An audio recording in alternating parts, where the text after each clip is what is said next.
palavras de esperança, teu amor, Senhor, e tua graça me alcança.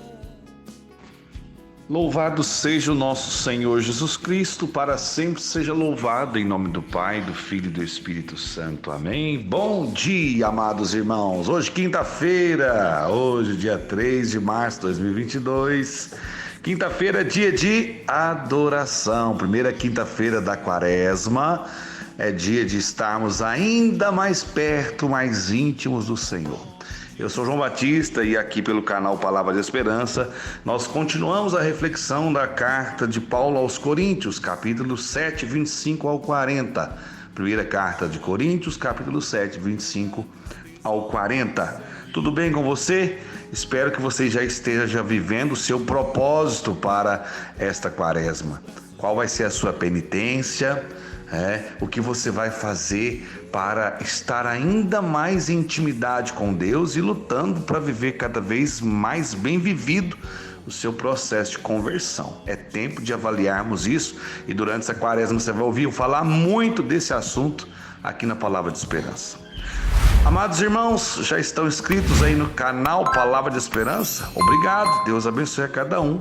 Se não se inscreveu ainda, se inscreva, compartilhe, curte, vai aí no sininho e acessa ele aí, né, para você estar recebendo todas as notificações, as nossas mensagens que todos os dias a gente posta aqui no canal, especialmente para você, tá bom?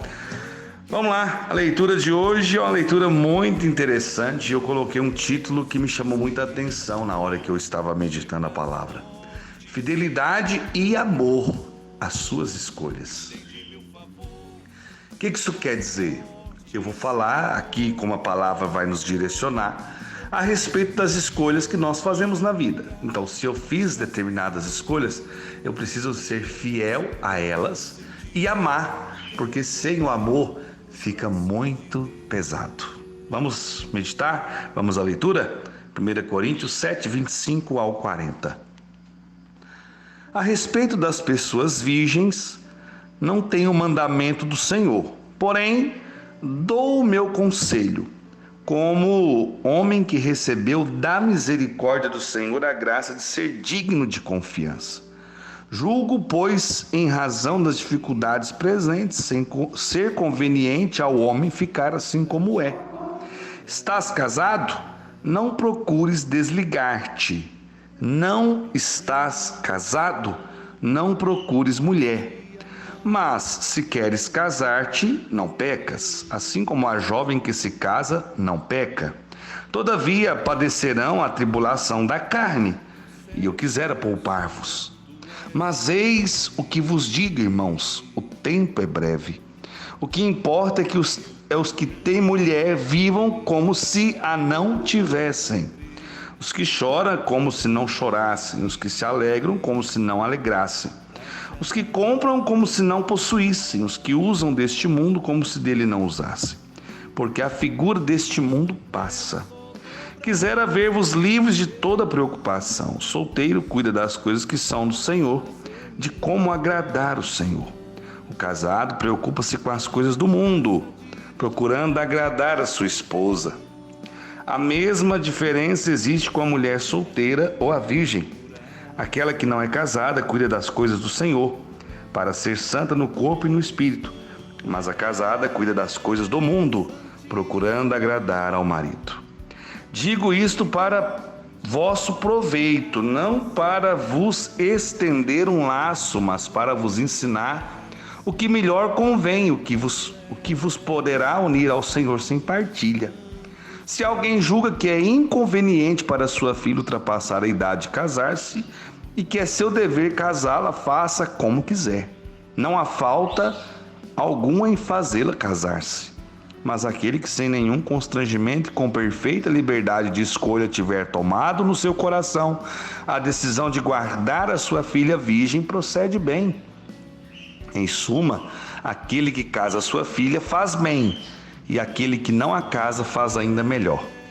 A mulher está ligada ao marido enquanto ele viver, mas se morrer o marido, ela fica livre e poderá casar-se com quem quiser, contanto que seja no Senhor. Contudo, na minha opinião, ela será mais feliz se permanecer como está. E creio que também eu tenho o Espírito de Deus. Palavra do Senhor, graças a Deus. João, que leitura é essa? Fala umas coisas muito estranhas aí. Calma, vamos por partes, né? Queridos irmãos, nós nunca podemos esquecer o contexto do momento que a leitura, que a palavra é escrita. E aqui tem alguns pontos que era algo muito comum daquele povo daquela época. Por exemplo, quando Paulo orienta que o pai, se alguém julga que é inconveniente para sua filha ultrapassar a idade de casar-se e que seu dever é casá-la, faça como quiser. Não há falta alguma em fazê-la casar-se. Mas aquele que sem nenhum constrangimento e com perfeita liberdade de escolha tiver tomado no seu coração a decisão de guardar a sua filha virgem, procede bem.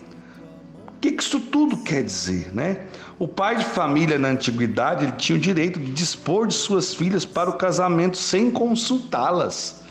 Então isso, quem acompanha alguma série, alguma novela mais antiga, algum filme da época, que retrata isso não foi até tantos anos atrás, tinha muito dessa realidade ainda, mas nessa época era muito rígido. Então muitas das vezes era o pai que definia com quem a filha tinha que casar. Então assim, é uma realidade daquela época. Então Paulo ele vem trazer assuntos que tinham um contexto muito atual daquele momento que eles estavam vivendo. Mas tem muita coisa na palavra que é muito atual para nós até hoje. Tinha-se uma preocupação, até interessante, que aqui na Bíblia Ave Maria, o versículo 29 diz assim: mas eis o que vos digo, irmãos, o tempo é breve. O que importa é os que têm mulher vivam como se não a tivessem. Aí você pensa, incrédulo, Paulo está mandando os homens viver como se não tivessem a mulher? Não, olha o que diz no rodapé da Bíblia Ave Maria aí. Você que está lendo na Bíblia Ave Maria vai explicar assim, o tempo é breve, é uma nova alusão à proximidade do advento de Cristo. Então Paulo está dizendo assim, olha, se preocupem com as coisas de Deus, porque ele está voltando, Jesus está voltando. Então tinha-se um pensamento dessa proximidade do advento de Cristo. Mas na verdade isso é uma preocupação que a igreja também nos chama a viver hoje. Por quê? Porque nós não sabemos quando será a segunda vinda gloriosa do Senhor. Então nós temos que estar todos os dias preparados. Paulo não está mandando os homens ignorar as suas esposas. É no sentido de a prioridade às coisas de Deus. Tá vendo? Como que quando a gente vai olhar o contexto, olhar a história, nós não estamos mudando a palavra, não. Nós estamos entendendo ela sobre a luz do Espírito Santo naquele tempo e compreendendo também o que Deus quer falar conosco hoje. Então olha aí a partir do versículo 25. A respeito das pessoas virgens não tem o mandamento do Senhor. Porém, dou o meu conselho como homem que recebeu da misericórdia do Senhor a graça de ser digno de confiança. Então, o que o mandamento fala é sobre a castidade, Isso é o mandamento do Senhor que nos chama a viver essa castidade. E a castidade ela tem um sentido muito amplo, Isso vale para o rapaz que é virgem, a moça que é virgem, para viver essa espera, para aguardar o momento certo, para ter a pessoa certa, assim que celebrar o sacramento do matrimônio. Então isso é a orientação da igreja, isso não é de hoje, isso não é novidade para ninguém, acredito eu. Pena que a grande maioria não coloca em prática, Mas é palavra de Deus, é orientação, é direcionamento da igreja e é mandamento da lei de Deus, ponto, é mandamento da lei de Deus, e isso não mudou, tá gente? Isso não mudou. Pecou contra a castidade, o lugar é o confessionário, arrepender-se e lutar para não cair de novo, é clamar constantemente a misericórdia do Senhor. Então, agora olha o que diz a partir do versículo, o que ele está dizendo aqui na verdade? Ele está chamando a atenção, porque com certeza é um assunto que estava chegando de forma constante até ele. Qual a orientação que ele estaria dando às pessoas que vivem ou viviam essa realidade? Então, a partir do versículo 26, ele vai dizer assim, ó: julgo, pois, em razão das dificuldades presentes, ser conveniente ao homem ficar assim como é. O que esse versículo quer dizer? Olha o rodapé da Bíblia de novo.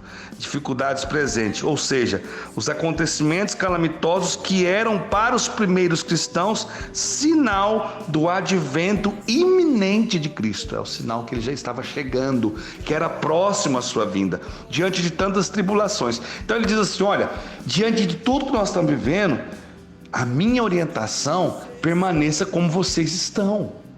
Permaneça da forma que vocês estão vivendo. E aí o versículo 27 esclarece isso muito bem. Estás casado? Não procure desligar-te, ou seja, não se separe, não se divorcie. Não está casado?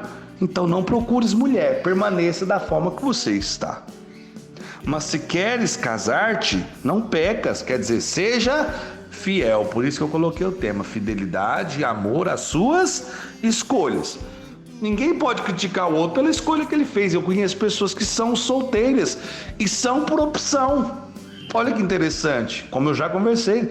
E elas achavam isso um peso, até que um dia uma delas eu falei, irmão, isso não é peso não. Você não quer se casar, você quer viver dessa forma. É uma escolha sua, então seja íntegro, seja justo, seja casto, seja um homem de oração. Foi a orientação que eu dei para ele. Então, a palavra está dizendo para nós o seguinte: se queres casar-te, não peca, seja fiel a esse propósito tão bonito. Assim como a jovem que se casa não peca, né? Todavia padecerão a tribulação da carne, e eu quisera poupar-vos, porque Paulo ele entende que celebrar o sacramento do matrimônio é algo muito sério e que vai com certeza ter provações, ter dificuldades. Mas é claro que também uma pessoa que vive solteiro, ele também tem os seus combates. Como eu dizia há poucos dias atrás, a carne grita, o corpo tem desejos e controlar isso não é fácil. Controlar o olhar, o ouvir, o falar, controlar os instintos, os impulsos do corpo não é fácil. Eu gosto de dizer que até o meu casamento eu vivia sobre uma determinada unção do Espírito Santo. Após o momento que eu casei, sabe qual a sensação que eu sinto? Parece coisa da minha cabeça, é loucura, mas que a unção dobrou. Primeiro porque eu tenho ali uma pessoa que é uma só carne comigo, que intercede por mim, né? Que me conhece, que me entende, que me respeita, que me orienta, claro. Então, e tem a questão do ato, da forma que a gente busca viver o nosso sacramento do matrimônio, com fidelidade, com respeito, com amor. E Deus vê toda essa luta, tanto da esposa como do marido, e derrama uma bênção muito grande sobre aqueles que, nesse mundo de hoje, aonde, entre aspas, ouça bem para não falar coisas depois, né? Nesse mundo de hoje, com o meio de comunicação do jeito que anda e as pessoas tão atiradinhas do jeito que elas são, é muito fácil pecar. Meu Deus do céu, com um clique você faz loucuras, infelizmente. Então nós temos que nos policiar por respeito às pessoas que nós amamos, ao esposo, à esposa, ao namorado, à namorada, ao noivo, à noiva. Gente, é uma luta esse tempo que nós vivemos com as coisas de forma tão escancarada, tão fácil, e uma grande maioria do povo achando que tudo é normal. As músicas, a grande maioria não ajuda, trabalham a sensualidade desregrada. As roupas que tanto o homem como a mulher hoje vestem são provocativas. Então, não olhar, não desejar, trabalhar esse ato de conter-se não é fácil. Não é fácil para quem é casado, não é fácil para quem é solteiro, não é fácil para ninguém. Mas o que Paulo está nos chamando a entender é que no estado de vida que você estiver, viva de forma fiel e com amor cada uma das escolhas que você fizer. Nós não estamos falando desse amor corriqueiro e passageiro desse mundo, não. Estamos falando do amor que brota do coração de Deus ao encontro do nosso coração. Agora olha o que diz o versículo 29. Mas eis o que vos digo, irmãos, o tempo é breve. O que importa é que os que têm mulher vivam como se não a tivesse. É aquilo que eu acabei de falar, explicando para você. Os que choram como se não chorassem. Os que se alegram como se não se alegrassem. Os que compram como se não possuíssem. Os que usam deste mundo como se dele não usassem. Porque a figura deste mundo passa. Paulo está nos chamando aquele sentimento assim, não se apegue. Não seja apegado. Muitos estão chorando por coisas passageiras. Muitos estão perdendo a vida, o sono, perdendo coisas importantes por conta de coisas tão menos importantes. Então, a figura deste mundo passa. Então, nós temos que nos apegar àquilo que é definitivo e eterno. Quisera ver-vos livres de toda preocupação. Quer dizer, o casado tem preocupação? Claro, tanto a mulher como o homem, quem tem aí seus filhos, quantas preocupações, né? Com a volta às aulas agora, meu Deus, como que a vida fica corrida, né? Nós tínhamos desacostumado, quase 2 anos ou até mais aí, sem aula. De repente, quando voltou, o trânsito vira uma loucura para quem mora na cidade um pouco maior, né? O trânsito vira uma loucura. O estresse de todo mundo vai lá no teto, né? As crianças estavam acostumadas a dormir tarde, levantar tarde. As crianças estavam acostumadas a ficar um tempão no celular e de repente tudo isso foi tirado. Então nós estamos num momento de readaptação. Então tem problema quem está casado, quem tem filho? Claro, mas quem é solteiro também tem as suas realidades. Talvez um pouco menos do que os casados, né? Quem é casado com certeza tem obrigações a mais do que aqueles que são ainda solteiros. Então Paulo está dizendo assim, olha, eu quisera ver vocês livres de preocupação. Ai meu Deus, eu acho muito interessante isso aqui. Versículo 33, o casado preocupa-se com as coisas do mundo, procurando agradar a sua esposa. Fato. Quer ficar mais perto dela, quer ter mais tempo com ela, e a palavra vai dizer que a mulher também é assim com seu marido, quer fazer tudo, claro, aqueles que se importam uns com os outros, que infelizmente tem gente que não está nem aí com o outro também, né? Então quem se importa vai priorizar em algum momento, aí vai ter que fazer escolhas, às vezes vai ter um encontro, vai ter alguma coisa que a gente até queria participar, né? Mas para ficar com a família que às vezes não vai para o encontro, eu acabo abrindo mão do encontro que eu queria tanto participar. Só estou citando um exemplo. E Paulo está dizendo assim, aqueles que estão às vezes solteiros, que estão mais desimpedidos, têm mais tempo para dedicar às coisas de Deus. Então, seja fiel e ame as escolhas que você fez. Se você casou, seja fiel, sirva a Deus dentro da medida do possível, mas esteja com a sua esposa, esteja com os seus filhos. Né? Se você está solteiro e tem condições de junto com os seus estudos, com o seu trabalho, com a sua família, colocar um tempinho aí para Deus, servir a Deus com mais empenho e amor, faça isso.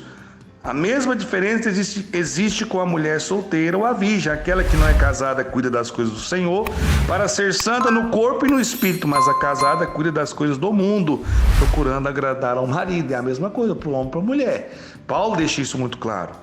Digo isso para vosso proveito, não para vos estender um laço, né, para criar confusão, né, para vos enganar, não, é para trazer clareza ao coração, é isso que Paulo está dizendo. Digo isto para vosso proveito, não para vos estender um laço, mas para vos ensinar o que melhor convém e o que vos poderá unir ao Senhor sem partilha. Porque Paulo fazia essa experiência de dedicar a sua vida por inteiro a Deus. E é esse chamado que a leitura nos faz hoje. Saber dosar o nosso tempo, dando importância à família, que é a igreja doméstica, dando importância às coisas de Deus, à evangelização, porque muitas almas gritam pelo socorro de Deus, e se nós podemos fazer algo e não fazemos, nós estamos sendo omissos ao chamado de Deus. Então, de alguma forma, nós precisamos colocar em prática tanto o zelo pela casa, como também o zelo pela missão. Nem sempre é fácil. Você que está aí jovem, você solteiro, que tem condições de dedicar o seu tempo ainda mais para Deus, faça isso. Mas você que está casado, tenha um bom diálogo com seu esposo, com sua esposa, para que cada um entenda a importância de servir a Deus e de fazer a tua vontade. Que o ato de estar casado, casada, não te impeça de fazer a vontade de Deus. Você vai ter prioridades, muitas das vezes a sua prioridade vai ser a sua família, a sua casa, mas em nome de Jesus, aprenda a colocar tudo na medida certa para que você possa também servir ao Senhor e agradar o seu coração, servir aos irmãos e levar a eles uma proposta de santidade e de conversão. Que Deus derrame sobre nós a tua bênção para nos curar, libertar e fortalecer nas escolhas que fizermos, que nós possamos vivê-las com fidelidade e com amor. Em nome do Pai, do Filho e do Espírito Santo. Amém. Sede santos como Deus é santo. Boa quinta-feira de adoração. Passou perto da igreja, vai lá adorar. Se tiver condição de ficar lá um bom tempo, fique, adore, glorifica, renda louvores ao nosso Senhor Jesus. Tenham todos uma boa quinta-feira e até amanhã. Pois só tu tens, Senhor, palavras de esperança.